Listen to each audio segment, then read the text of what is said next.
आरजू समझ गई कि साहिल दुखी है। आरजू आगे आकर उसके बगल में बैठ गई थी। क्या हुआ साहिल, कोई परेशानी है? वैसे ये हैंडसम लड़का कौन था जिनसे तुम्हें अपनी पीठ पर चढ़ा रखा है? आरजू ने पूछा। ये मेरा बेस्ट फ्रेंड मनन है। हम दोनों एक दूसरे के बहुत अच्छे दोस्त थे। साहिल ने उदास होकर कहा। थे मतलब अब नहीं हो क्या? आरजू ने हैरानी से पूछा। शायद, साहिल ने उदास होकर कहा। अरे यार कंफ्यूज क्यों कर रहे हो, जो बात है वो मुझे बताओ। आरजू ने सर खुजला कर कहा। साहिल ने उसे देखा, फिर गहरी सांस लेकर कल उनके बीच जो भी हुआ था सब बता दिया। आरजू बहुत ध्यान से सब सुन रही थी। अब तुम ही बताओ मैं कैसे एक्सेप्ट कर लेता उससे, मुझे तो लड़कियों में इंटरेस्ट है ना। थोड़ी देर बाद आरजू ने कहा। तुम्हारी बात सही है, मेरे पास एक आइडिया है जिससे तुम्हारी दोस्ती भी नहीं टूटेगी और तुम्हारे दोस्त का दिल भी। और वो क्या है? साहिल ने खुश होकर पूछा। तुम्हारे दोस्त के लिए हम एक नया बॉयफ्रेंड ढूंढेंगे जिससे उसे उसका प्यार मिल जाएगा और तुम्हारा दोस्त। आरजू ने खुशी से कहा। उसकी बात सुनकर साहिल का मुंह खुल गया था। बॉयफ्रेंड, ये सुनकर उसे समझ नहीं आ रहा था कि वो कैसे रिएक्ट करे। हाँ और क्या, आखिर उसके पास भी दिल है तो क्या हुआ अगर वो हमारे जैसा नहीं है, लेकिन इंसान तो है ना। अब तुम्हारे दिल में उसके लिए वैसी फीलिंग्स नहीं थी तो तुमने मना कर दिया, लेकिन उसके दिल में तो है। वो किसी से प्यार चाहता है तो उसे कोई ना कोई चाहिए जो उसे प्यार कर सके। डॉट डॉट मेरी नज़र में एक लड़का है, मैं जानती हूँ उससे, वो भी तुम्हारे दोस्त जैसा है। तुम देखना दोनों बहुत अच्छे लगेंगे साथ में। कल हम लोग कॉलेज जा ही रहे हैं तो उसे उससे मिलवा देंगे। आरजू ने कहा और वहां से उठकर अंदर चली गई। लेकिन साहिल वही बैठा रहा। वो सोच रहा था कि जो आरजू ने कहा वो सच ही तो था। अगर वो नहीं अपना सकता है तो उसके लिए उसके जैसा ही लड़का ढूंढना होगा। रात हो चुकी थी। आरजू युवान के फोन का इंतजार करते हुए सो चुकी थी। वही साहिल की नींद उड़ी हुई थी। उसने उसे मैसेज कर दिया था कल आने के लिए, अब देखना था कि कल क्या होता है। अगली सुबह आरजू जल्दी ही रेडी हो गई थी, तभी उसका फोन बजने लगा। आरजू झट से फोन की तरफ भागी क्योंकि उसे अच्छे से पता था कि ये फोन किसका था। हेलो, उसने गहरी सांस लेते हुए कहा। जान कैसी हो? युवान की प्यार भरी आवाज आए। तुम्हारे बिना कैसे रहूंगी? आरजू ने उदास होकर कहा। हम तो ये बात है। थ्रोइंग किसेस, युवान ने फोन पर आरजू को किस्सी दी जिससे आरजू शर्मा गई। अब कैसे है मेरी जान? युवान ने हंसते हुए कहा। युवान, आरजू ने शर्मा कर कहा। हाँ मेरी जान, युवान ने प्यार से कहा। जल्दी आना, I love you, throwing kisses, throwing kisses. फिर उसने युवान को फोन पर 2 किस्सी दी और झट कॉल कट कर दी। उसे बहुत शर्म आ रही थी। दूसरी तरफ युवान बहुत खुश था। आज तो उसका दिन बन गया था। वो अभी भी होटल में अपने कमरे में पहुंचा था। उसके दिमाग में बस आरजू चल रही थी, तभी उसने सबसे पहले उसे कॉल किया। सुबह सुबह आरजू से ऐसा गिफ्ट पाकर वो बहुत खुश था। इधर आरजू जल्दी से नीचे आई। उसका चेहरा अभी भी लाल था। जब साहिल ने उसे देखा तो पूछा। ये तुम्हारे चेहरे को क्या हुआ? चेहरे को कुछ भी तो नहीं, आरजू ने अपने चेहरे को छू कर कहा। अनहा कुछ तो, ये तो बिल्कुल उस दिन की तरह लाल है। साहिल ने कुछ सोचते हुए कहा। किस दिन की तरह? आरजू ने हैरानी से पूछा। बता दूं? साहिल ने सीरियस होकर कहा। हाँ बिल्कुल बताओ, अर्जुन ने कहा। वो जानना चाहती थी कि साहिल किस दिन की बात कर रहा था। साहिल ने फोन निकाला और आरजू को एक फोटो दिखाए। ये उस दिन की फोटो थी जब युवान हॉल में आरजू को गोद में लिए बैठा हुआ था और उस पर झुका हुआ था। उस वक्त भी आरजू का चेहरा इसी तरह से लाल था। साहिल ने चुपके से इस फोटो को लिया था। आरजू हैरानी से कभी साहिल को तो कभी उस फोटो को देखती। उसका चेहरा अब और ज्यादा लाल हो रहा था। साहिल, क्या तुम मुझे ये फोटो दोगे? आरजू ने साहिल ने सर झुका कर पूछा। आरजू को इतना शांत देखकर साहिल भी शांत हो गया था। वो जानता था कि उसका भाई आउट ऑफ इंडिया गया है। ऐसे में उसके भाई से रिलेटेड चीजें ही खुश रख सकती थी। उसका फर्ज था कि जब तक उसका भाई नहीं आ जाता उसे ही आरजू का ध्यान रखना होगा। ठीक है, तुम ले सकती हो। साहिल ने फोन निकाला और आरजू को एक फोटो दिखाए। ये उस दिन की फोटो थी जब युवान हॉल में आरजू को गोद में लिए बैठा हुआ था और उस पर झुका हुआ था। उस वक्त भी आरजू का चेहरा इसी तरह से लाल था। साहिल ने चुपके से इस फोटो को लिया था। आरजू हैरानी से कभी साहिल को तो कभी उस फोटो को देखती। उसका चेहरा अब और ज्यादा लाल हो रहा था। साहिल, क्या तुम मुझे ये फोटो दोगे? आरजू ने साहिल ने सर झुका कर पूछा। आरजू को इतना शांत देखकर साहिल भी शांत हो गया था। वो जानता था कि उसका भाई आउट ऑफ इंडिया गया है। ऐसे में उसके भाई से रिलेटेड चीजें ही खुश रख सकती थी। उसका फर्ज था कि जब तक उसका भाई नहीं आ जाता उसे ही आरजू का ध्यान रखना होगा। ठीक है, तुम ले सकती हो, साहिल ने खुशी से कहा। आरजू ने झट से अपना नया फोन निकाला। साहिल ने जब उस फोन को देखा तो उसकी आंखों में चमक आ गई। नया फोन? उसने खुशी से कहा। हाँ, युवान ने मुझे दिया। आरजू ने मुस्कुराते हुए कहा। आपके मजे है, न्यू फोन? हाँ, साहिल ने हंसते हुए कहा। आरजू ने जल्दी से हताश पर साहिल को मैसेज भेजा। साहिल ने जल्द ही आरजू को फोटो भेज दी। आरजू मुस्कुराते हुए उस फोटो को देख रही थी। आरजू ने जल्द ही फोटो को वॉलपेपर पर सेट कर लिया था। थोड़ी देर बाद दोनों कॉलेज के लिए निकल गए। नील उन्हें कार से छोड़ने गया था क्योंकि युवन ने आरजू की सेफ्टी की जिम्मेदारी उसे दी थी। कॉलेज पहुंचते ही उनकी नजर सामने खड़े मनन पर गई। मनन को देखते ही साहिल को गिल्ट होने लगा कि उसने उसके साथ बुरा किया था। मनन चलकर साहिल के पास आया और कहा, मुझे माफ कर देना साहिल, शायद मैं गलत समझा था, लेकिन अब मैंने खुद को समझा लिया है, इसलिए तुम फिक्र मत करो, हम पहले जैसे ही दोस्त रहेंगे। मनन की बात सुनकर साहिल मुस्कुराया और कहा, थैंक यू यार, तुमने मेरे दिल से बोझ कम कर दिया, अब मुझे बहुत अच्छा लग रहा है। तभी कोई लड़की साहिल को आवाज देती है। साहिल उस लड़की को देखकर मुस्कुरा देता है और मनन को सॉरी बोलकर उसकी तरफ बढ़ गया। मनन उदास नजरों से उसे जाते हुए देख रहा था। अगर कुछ नहीं किया तो ऐसे ही देखते रहोगे लाइफ टाइम तक। पीछे से आरजू की आवाज आई। मनन पीछे मुड़ा। आप कौन? उसने हैरानी से पूछा। माई सेल्फ आरजू, साहिल की भाभी। आरजू ने अपने बाल झटकते हुए कहा, क्या आप उनकी वाइफ हो? कैसे आपने उन्हें अपना लिया? वो बहुत ज्यादा ही खड़ूस है। मनन ने बुरा सा मुंह बनाते हुए कहा। आरजू ने उसे घूरा और कहा, तुम्हारे लिए यही सही है कि तुम लाइफ टाइम तक सिंगल ही रहो। आरजू ने कहा और आगे बढ़ गई। मनन जल्दी से, सॉरी भाभी, गलती हो गई, आप कुछ बोल रही थी। आरजू को रोकते हुए कहा, हाँ, अगर सच में साहिल को पाना चाहते हो तो जैसे मैं कहूँ वैसा करना होगा तुम्हें। आरजू ने बड़प्पन दिखाते हुए कहा, बिल्कुल, आप जो कहेंगी मैं वो करूंगा। मनन ने आरजू के सामने हाथ जोड़ते हुए कहा, फॉलो मी, आरजू ने कहा और आगे बढ़ गई। उसके पीछे पीछे मनन अच्छे बच्चे की तरह चल रहा था। थोड़ी दूर चलने के बाद वो लोग एक पेड़ के पास आकर रुक गए, जहां पर रॉकी की पूरी गैंग खड़ी हुई थी। वो लोग सिगरेट पी रहे थे। रॉकी के बगल में खड़ी माया चिप्स खा रही थी। सुबह सुबह से यही काम है तुम लोगों के पास? आरजू ने उन्हें देखते हुए कहा। आरजू की आवाज सुनकर सभी को खांसी आ गई। वो लोग तेज तेज खांसने लगे। थोड़ी देर बाद खुद को शांत कर उन्हीं ने जब सर उठाकर देखा, सामने आरजू को देखकर उनकी सिट्टी पिट्टी गुल हो चुकी थी। वो हैरानी भरी नजरों से उसे देख रहे थे। जब से उन्होंने आरजू को लड़ते हुए देखा था तब से मजाल हो उनकी जो उसके सामने गए हो, लेकिन अब आरजू खुद चलकर उनके पास आई थी, जो उन्हें डराने के लिए काफी था। क्या हुआ, कुछ काम है आपको? रॉकी ने आराम से बात करने की सोची। हाँ, बहुत जरूरी काम है, मुझे तुमसे कुछ चाहिए। आरजू ने उन्हें घूरते हुए कहा। क्या चाहिए? सभी ने घबराकर एक साथ कहा। आरजू की आवाज सुनकर सभी को खांसी आ गई। वो लोग तेज तेज खांसने लगे। थोड़ी देर बाद खुद को शांत कर उन्हीं ने जब सर उठाकर देखा, सामने आरजू को देखकर उनकी सिट्टी पिट्टी गुल हो चुकी थी। वो हैरानी भरी नजरों से उसे देख रहे थे। जब से उन्होंने आरजू को लड़ते हुए देखा था तब से मजाल हो उनकी जो उसके सामने गए हो, लेकिन अब आरजू खुद चलकर उनके पास आई थी, जो उन्हें डराने के लिए काफी था। क्या हुआ, कुछ काम है आपको? रॉकी ने आराम से बात करने की सोची। हाँ, बहुत जरूरी काम है, मुझे तुमसे कुछ चाहिए। आरजू ने उन्हें घूरते हुए कहा। क्या चाहिए? सभी ने घबराकर एक साथ कहा। अरे इतना चिल्ला क्यों रहे हो? जान नहीं मांगने आए हूँ। आरजू ने अपने कान पर हाथ रखकर कहा। तो फिर क्या चाहिए आपको? रॉकी ने पूछा। उसकी बात सुनकर आरजू सभी को घूरने लगी। उसके घूरने से सभी थोड़ा अनकंफर्टेबल हो रहे थे। तभी आरजू ने एक लड़के की तरफ इशारा करते हुए कहा, ये वो लड़का जिसकी उम्र 20 साल होगी, थोड़ा छोटा था दिखने में, लेकिन क्यूट था क्योंकि वो अभी भी बच्चा लगता था। उसका नाम सूरज था। उसे गैंग में शामिल होने का बहुत शौक था, इसलिए उसने रॉकी की गैंग ज्वाइन कर लिया था। सूरज भी उन सभी की तरह अमीर परिवार से था। खुद की तरफ पॉइंट देखकर सूरज बच्चों की तरह रोने लगा। नहीं, मुझे नहीं जाना, मुझे इस चुड़ैल का खाना नहीं बनना, उसने अपने हाथ पैर पटकते हुए कहा। उसकी बात सुनकर आरजू का गुस्से से चेहरा लाल हो गया था। वो सभी को जलती निगाहों से देख रही थी। उसकी आंखों को देखकर लग रहा था कि वो उन्हें जल्द ही भस्म कर देगी। रॉकी जल्दी से सूरज के मुंह पर हाथ रख कहता है, अरे चुप कर मेरे बाप, हम सभी को मरवाएगा क्या ऐसे चिल्लाकर? सूरज ने गुस्से से उसके हाथ पर काट लिया, जिससे रॉकी की चीख निकल गई।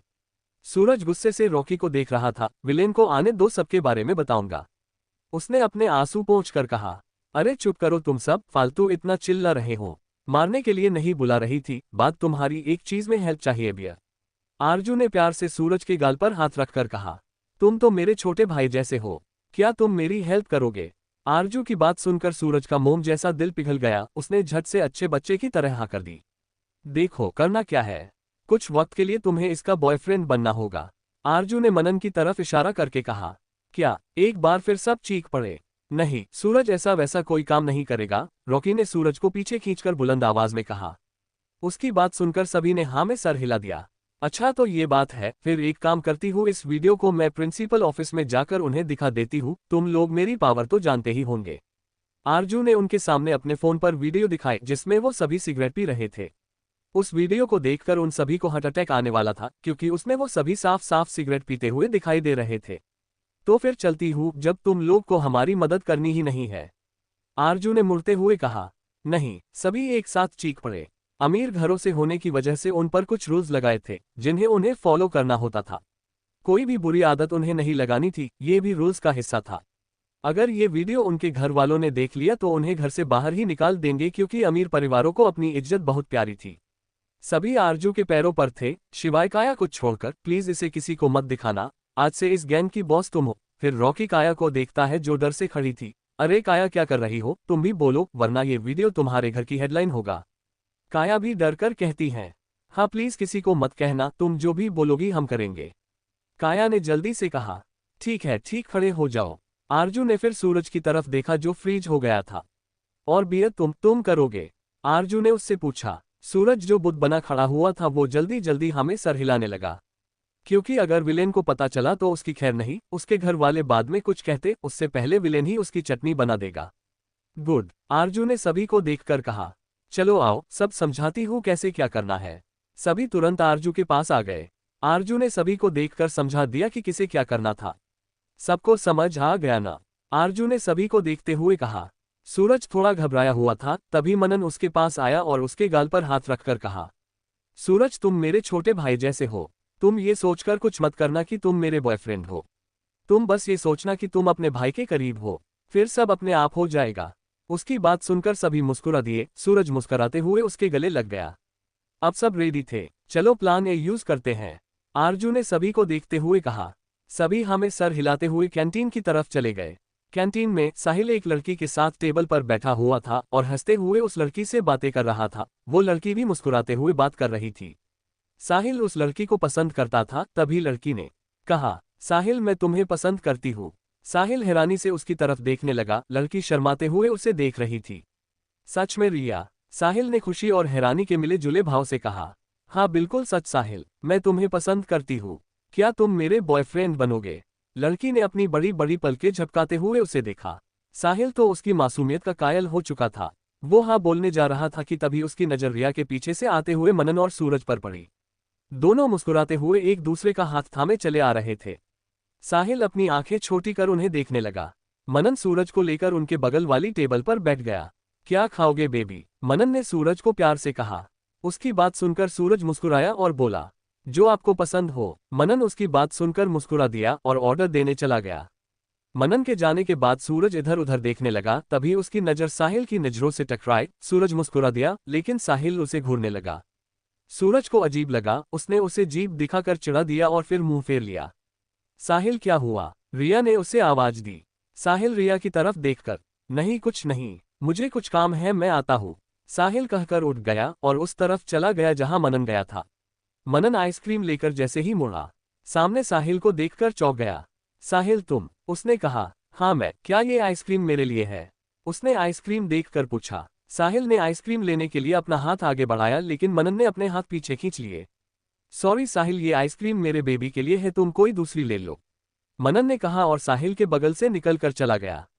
साहिल उसे जाते देखता रहा। तभी उसकी आंखों के सामने एक दृश्य आने लगा, जिसमें मनन उसके लिए बहुत सारी आइसक्रीम लेकर आता है और वो किसी बच्चे की तरह उससे आइसक्रीम छीनकर खाने लगता है। मनन मुस्कुराते हुए बस उसे देखता रहता था।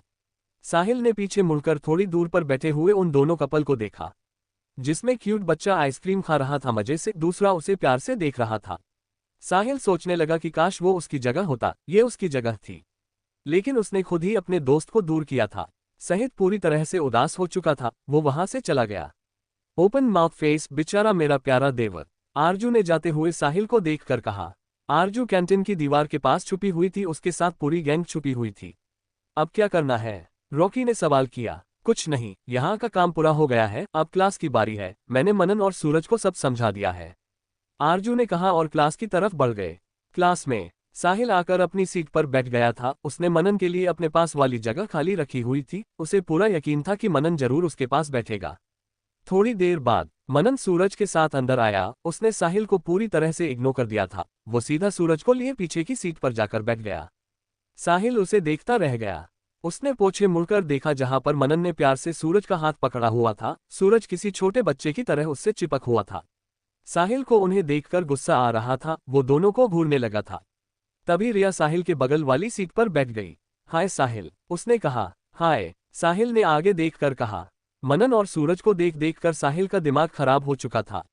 किसी तरह से सारी क्लासेस खत्म हो गई। मनन सूरज का हाथ पकड़कर बाहर आ गया था। साहिल जल्दी से उनके पीछे आया और उन्हें आवाज दी। मनन। मनन पीछे मुड़ा। साहिल मनन के पास आया और उसकी बाजू पकड़कर कहा, क्या हम घूमने चले? तुमने कहा था कि हम पहले जैसे दोस्त हैं। साहिल की बात सुनकर मनन ने एक नज़र उसे देखा, फिर सूरज की तरफ देखा जो मासूम निगाहों से उसे देख रहा था। मनन ने साहिल का हाथ अपनी बाजू से हटाया और कहा, साहिल हम कल चलेंगे। आज मैंने बेबी को घुमाने का वादा किया है। इतना कहकर मनन सूरज को लेकर वहां से चला गया। साहिल अपने खाली हाथ को देखने लगा जिसे मनन ने हटा दिया था। साहिल की आंखों में आंसू जमा हो चुके थे। आज उसने पूरा दिन मनन को किसी और के साथ देखा था। उससे ये सब बर्दाश्त नहीं हो रहा था। जो केयर मनन कभी उसकी करता था, अब वो किसी और की कर रहा था, जिससे साहिल को बहुत बुरा लग रहा था। साहिल रोते हुए वहां से चला गया। कुछ दूरी पर छिपे हुए मनन और सूरज ने जब साहिल को रोते हुए देखा तो उन्हें भी बहुत बुरा लगा। मुझे कब तक ये सब करना होगा? मैं साहिल को इस तरह से नहीं देख सकता हूँ। मुझे मेरे दिल में बहुत तकलीफ हो रही है उसे इतना रोता हुआ देखकर। मनन ने उदासी से कहा, क्यों ना हम से पूछे, वही बता सकती है कि हमें अब क्या करना है। सूरज ने कहा। मनन ने सर हिला दिया और वो लोग आरजू के पास जाने लगे। दूसरी तरफ आरजू क्लास से निकलकर बाहर आई। वो कॉलेज के मेन गेट पर खड़ी होकर सभी का वेट कर रही थी। तभी उसके सामने कोई आकर खड़ा हो गया। नील, जो आरजू से थोड़ी दूर पर खड़ा था। वो चौकन्ना हो गया था। आरजू उस इंसान को देख रही थी। कुछ देर उनमें बातें हुई, फिर वो उसके साथ चली गई। आरजू उस अनजान इंसान के साथ उसकी कार में बैठ गई और वहां से चली गई। नील ने तुरंत युवान को मैसेज किया और आरजू की कार का पीछा करने लगा। आरजू को बैठते हुए सभी ने देखा था। ये आरजू कहाँ गई? आरजू उस इंसान को देख रही थी। कुछ देर उनमें बातें हुई, फिर वो उसके साथ चली गई। आरजू उस अनजान इंसान के साथ उसकी कार में बैठ गई और वहां से चली गई। नील ने तुरंत युवान को मैसेज किया और आरजू की कार का पीछा करने लगा। आरजू को बैठते हुए सभी ने देखा था। ये आरजू कहाँ गई? सबके मन में यही सवाल था। साहिल, जो कुछ देर पहले दुखी हो रहा था, लेकिन आरजू को इस तरह से किसी के साथ जाते देखकर वो थोड़ा परेशान हो गया था। पिछली बात वो भूला नहीं था, इस बार तो उसका भाई भी यहाँ नहीं था। साहिल भी उस तरफ जाने लगा, तभी मनन ने उसका हाथ पकड़ लिया। साहिल उसकी तरफ मुड़ा। कोई गया है उनके पीछे, आई थिंक उनका बॉडीगार्ड, उसने कहा। साहिल ने सर हिला दिया। वो समझ गया था कि वो जरूर नील होगा। नील आरजू के पीछे गया था। ये जानकर वो थोड़ा रिलैक्स हुआ। उसके बाद साहिल की नज़र उसके और मनन के पकड़े हुए हाथ पर पड़ी। उसने झट से उसके हाथ से अपना हाथ खींच लिया। मनन अपना खाली हाथ देखता रह गया। उसने साहिल की तरफ देखा जिसका चेहरा गुस्से से फूला हुआ था। मनन ये देखकर मुस्कुरा दिया। दूसरी तरफ इंडिया से बाहर एक बड़े से मीटिंग रूम में युवान सेंटर चेयर पर बैठा हुआ था। उसके अगल बगल लोग बैठे हुए थे। वो बहुत ध्यान से उनकी बातें सुन रहा था। तभी उसके फोन पर नोटिफिकेशन की आवाज आई। युवान ने झट से अपने फोन को हाथ में ले लिया। इस वक्त उसके फोन पर मैसेज आने का मतलब सिर्फ और सिर्फ आरजू से रिलेटेड ही कुछ हो सकता था। अब तो वो वहां पर था भी नहीं जिससे वो आरजू की केयर कर सके, लेकिन उसे नील पर पूरा भरोसा था। युवान को फोन उठाता देखकर सभी उसकी तरफ देखने लगा। जो आदमी प्रेजेंटेशन दे रहा था वो भी रुककर उसकी तरफ देखने लगा। युवान ने उसे हाथ से इशारा कर बोलने को कहा। उस आदमी ने बोलना शुरू किया। अब वापस से सभी का ध्यान उस पर चला गया। युवान ने फोन ओपन कर मैसेज देखा। बॉस, आरजू मैडम किसी के साथ कहीं चली गई है, लेकिन मैं उनका पीछा कर रहा हूँ। आप बताएं मुझे क्या करना है। युवान कुछ देर तक मैसेज को देखता रहा। तभी एक नोटिफिकेशन और आया। उसकी नज़र अभी आए दूसरे मैसेज पर पड़ी जिसे आरजू ने भेजा था।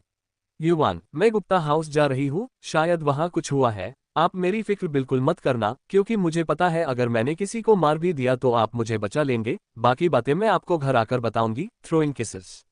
आरजू ने फिर किस की बहुत सारी इमोजी भेजी थी। युवान आरजू के मैसेज को कुछ देर तक देखता रहा, फिर वो मुस्कुरा दिया। तुम्हारा जो मन हो तुम वो कर सकती हो, लेकिन अपनी सेफ्टी को ध्यान में रखकर। युवान ने आरजू को मैसेज भेजा। कुछ सेकंड्स में उसे रिप्लाई मिला, बिल्कुल मैं रखूंगी। उसके बाद युवान ने नील को मैसेज किया, सिर्फ नजर रखो जब तक तुम्हें कुछ गड़बड़ न लगे। आरजू कार में बैठी हुई युवान का मैसेज पढ़कर मुस्कुरा रही थी। उसे उसकी अब और ज्यादा याद आ रही थी। वो चाहती थी वो जल्द ही वापस आए और वो उसे बहुत सारी किसेस दे। उससे अब इंतजार भी नहीं हो रहा था, लेकिन उसके आने में अभी वक्त था। तभी कार रुकी। आरजू ने सर उठाकर बाहर की तरफ देखा। ये विला कभी उसका घर हुआ करता था, लेकिन अब ये उसके लिए कोई मायने नहीं रखता था। आरजू कार से उतरी। थोड़ी देर पहले तक उसके चेहरे पर जो हया की मुस्कान थी, अब वो कहीं गायब हो चुकी थी। अब उसके चेहरे पर सख्त भाव थे। कोई कह ही नहीं सकता था कि ये वही आरजू है जिसके चेहरे पर उन्हें या उनसे जुड़ी चीजों को देखते ही डर जाती थी। लेकिन अब ये नई आरजू थी जो अब उन्हें देखने को मिलेगी। आइए मैडम, उस आदमी ने कहा जो उसके सो कॉल्ड डैड का असिस्टेंट था। आरजू बिना कुछ कहे उसके पीछे पीछे चलने लगी थी। उसने बहुत कुछ सोच लिया था कि उसे क्या करना है अगर उन्होंने कुछ किया तो। आरजू के अंदर जाते ही नील की कार वहां आकर रुकी। उसने झट से फोन निकाला युवान को मैसेज करने के लिए, लेकिन युवान का मैसेज देखकर वो थोड़ा रिलैक्स हो गया था। वो वहीं रुककर आरजू का वेट करने लगा। अंदर आकर आरजू ने देखा कि मिस्टर और मिसेज गुप्ता सोफे पर बैठे हुए थे। उनके पास वाले सोफे पर जूही रिलैक्स होकर बैठी हुई थी। वो अपने फोन में बराबर कुछ टाइप कर रही थी, शायद किसी से बात कर रही थी। आरजू ने उसे एक नज़र देखकर अपनी नज़रें उन दोनों पर जमा ली। मिस्टर गुप्ता की बिगड़ी हुई हालत देखकर उसे बहुत हैरानी हुई थी। उसे नहीं पता था कि उसके जाने के बाद यहाँ क्या हुआ था, और अब तो वो जानना भी नहीं चाहती थी। मिस्टर एंड मिसेज गुप्ता की नज़र जब आरजू पर पड़ी तो उन्होंने जल्दी से मुस्कुराते हुए उसका स्वागत किया।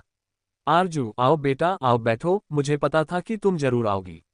मिसेज गुप्ता ने मीठी आवाज में आरजू से कहा। काम बताए, मुझे यहाँ क्यों बुलाया है?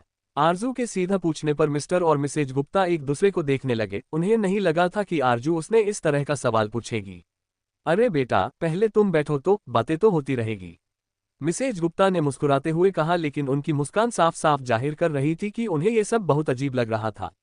आरजू आराम से सोफे पर बैठ गई और बोली, लीजिए अब तो मैं बैठ भी गई हूँ, अब बताएं मुझे यहाँ क्यों बुलाया है? मिस्टर एंड मिसेज गुप्ता ने एक दूसरे को देखा। फिर मिस्टर गुप्ता ने गहरी सांस लेकर कहा, देखो आरजू, हम जानते हैं कि हमने बीते वक्त में तुम्हारे साथ बहुत बुरा किया था। उसके लिए हम तुमसे माफी मांगते हैं। बस हमें हमारा बेटा लौटा दो। उन्होंने आरजू के सामने हाथ जोड़ लिए। आरजू उन्हें हैरानी से देख रही थी। आपका बेटा मेरे पास? उसे समझ नहीं आ रहा था कि वो लोग क्या बोल रहे थे। हाँ आरजू बेटा, प्लीज तुम हो जो हमारे बेटे को हमारे पास ला सकती हूँ। हमें पता चला है कि कोई बहुत पावरफुल इंसान तुम्हारी मदद कर रहा है। प्लीज हमारी मदद करो, बस हमें हमारा बेटा वापस कर दो। हम अब तुम्हारे साथ कुछ भी नहीं करेंगे, मिसेज गुप्ता ने नकली आंसू बहते हुए कहा। आरजू दोनों पति पत्नी का ड्रामा देख रही थी। दोनों गिरगिट की तरह रंग बदलते थे। उनका ड्रामा देखकर आरजू मुस्कुराई और बोली, अच्छा, क्या आपको पता था कि जिस बेटे के लिए आप मुझसे भीख मांग रहे हैं, उसने मेरे साथ क्या करने की कोशिश की थी? आरजू की बात सुनकर दोनों पति पत्नी के चेहरे का रंग उड़ गया था। उन्हें समझ आ गया था कि जरूर उनके बेटे ने कोई ऐसी हरकत की थी जिस वजह से वो गायब था।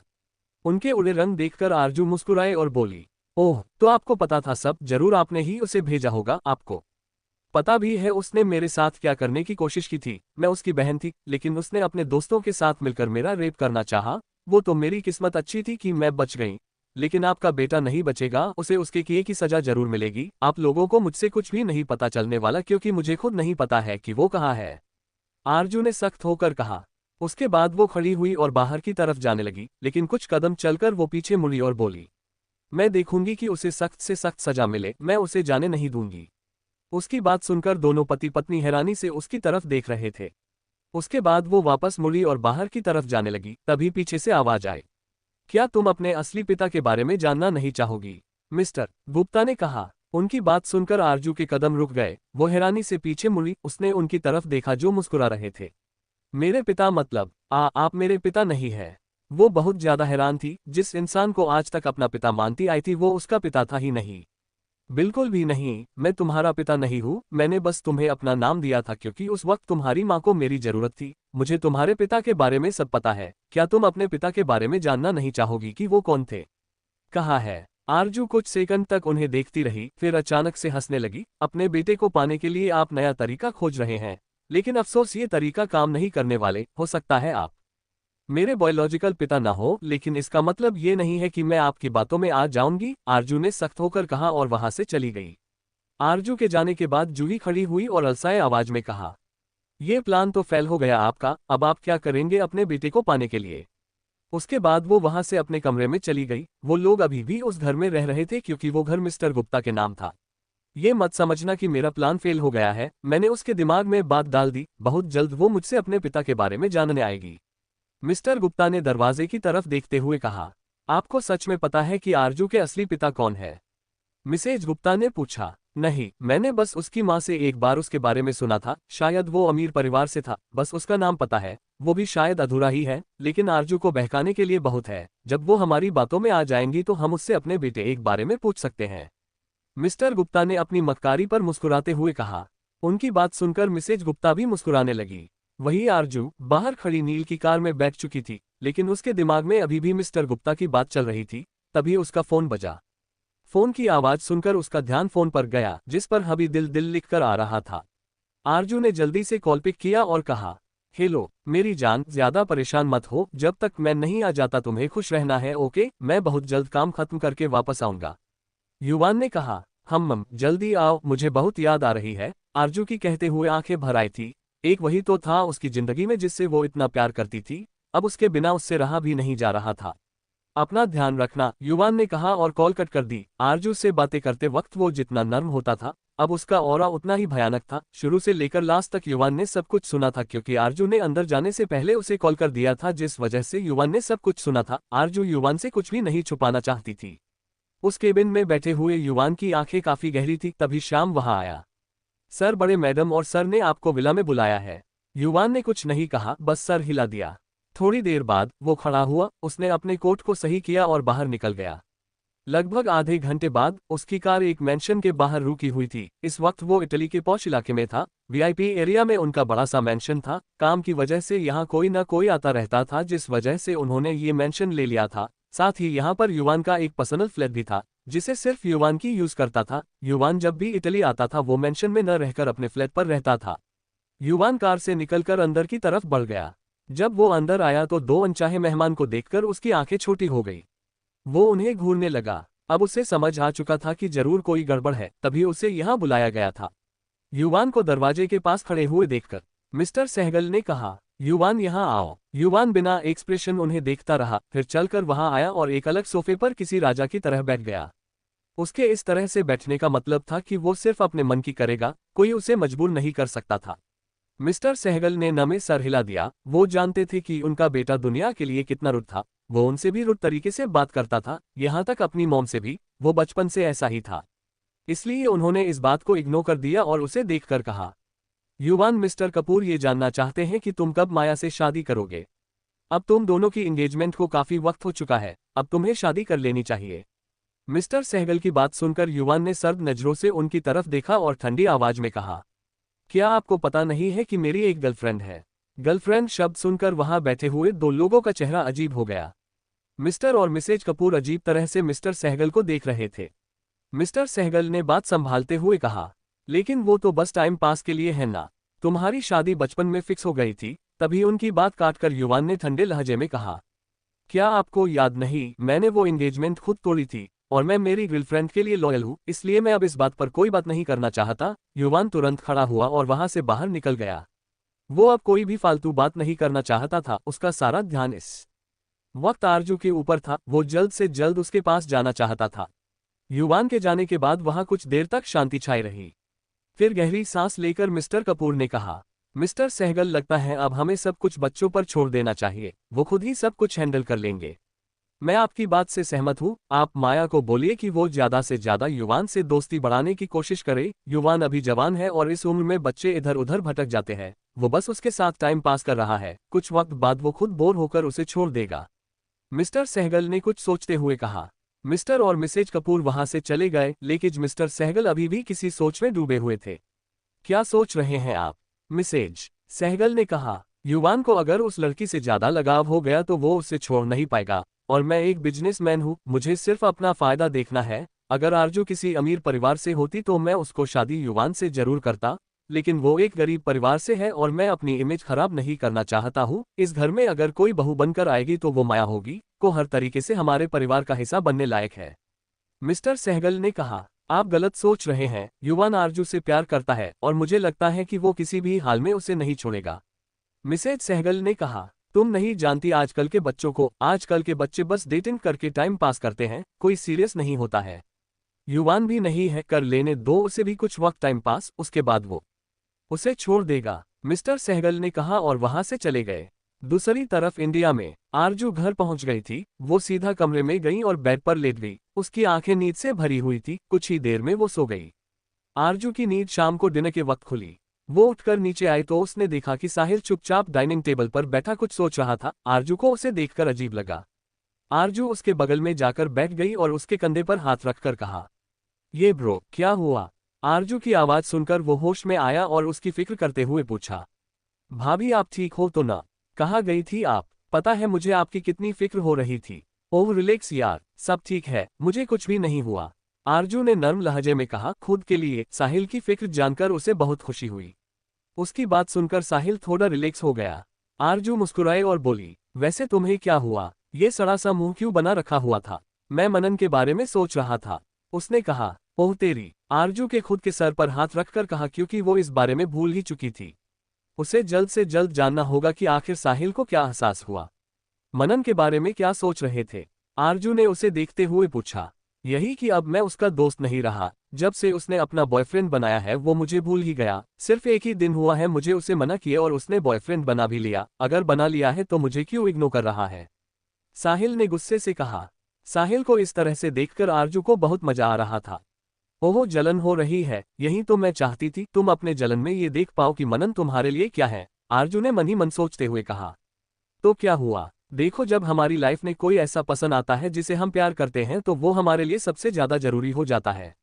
अब मुझे ही देख लो, जब युवान मेरे सामने होते हैं तो मुझे किसी के होने ना होने से कोई फर्क नहीं पड़ता है, क्योंकि मैं उनसे बहुत प्यार करती हूँ। जब वो मेरे सामने होते हैं तो मेरा मन बस उनसे बातें करने को, उनके साथ रहने को होता है।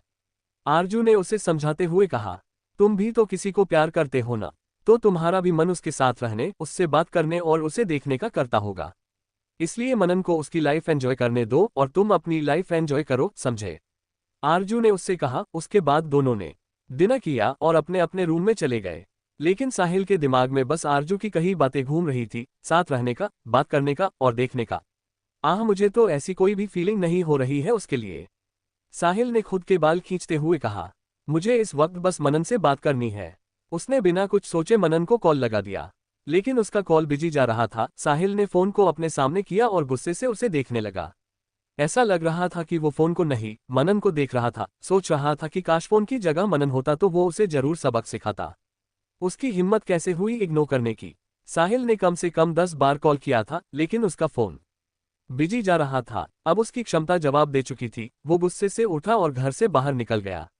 आरजू ने जब उसे जाते हुए देखा तो वो मुस्कुराए और अपने रूम में चली गई, जहां उसका फोन बज रहा था। आरजू झट से बेड पर कूद गई। उसने फौरन फोन को रिसीव किया। हेलो, आरजू ने हौंकते हुए कहा। वो काफी तेज आई थी। आवाज सुनकर उसे डर था कि अगर युवान उससे नाराज हो गया था। कहाँ थी? कब से कॉल कर रहा हूँ और तुम इतना हांफ क्यों रही हो? युवान ने सख्त आवाज में पूछा। पहले आरजू ने अपने सीने पर हाथ रखकर खुद को शांत किया। उसके बाद उसने कहा, डिनर कर रही थी। जैसे ही फोन की आवाज सुनी तो दौड़कर आई थी, इसलिए तेज सांसें चल रही थी। आरजू ने उससे कहा, ध्यान रखा करो, क्या जरूरत थी दौड़कर आने की? आराम से भी तो आ सकती थी। और अगली बार से फोन को लेकर नीचे जाना, मुझसे ज्यादा वेट नहीं हो सकता है। युवान ने थोड़ा नर्म होकर कहा। अगली बार से ध्यान रखूंगी, आरजू ने मुंह बनाकर कहा। युवान समझ गया था कि आरजू उससे थोड़ा नाराज हो गई है। उसने उससे प्यार से पूछा, मेरा लिटिल रैबिट कैसा है?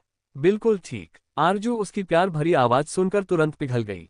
युवान मुस्कुरा दिया। मेरी याद आ रही है? उसने प्यार से पूछा। बहुत। आरजू ने धीरे से कहा। मैं जल्द आने की कोशिश करूंगा।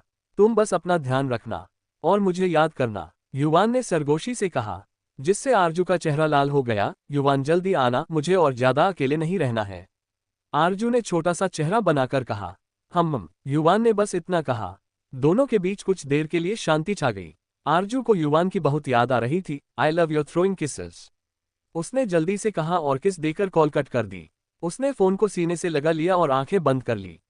अगर वो कुछ देर और बात करती थी शायद रो देती। दूसरी तरफ युवान ने भी आंखें बंद कर ली थी। वो समझ रहा था कि आरजू किस कदर उसे याद कर रही थी। याद तो उसे भी आ रही थी लेकिन काम जरूरी था। युवान इस वक्त अपने ऑफिस के केबिन में था। वो जल्द से जल्द सारा काम खत्म कर इंडिया जाना चाहता था। दूसरी तरफ एक फ्लैट के बाहर साहिल जोर जोर से बेल बजा रहा था क्योंकि दरवाजा नहीं खुल रहा था। कुछ देर बाद दरवाजा खुला। सामने मनन अजीब सी हालत में खड़ा हुआ था। वही साहिल आंखें छोटी कर उसे घूरने लगा।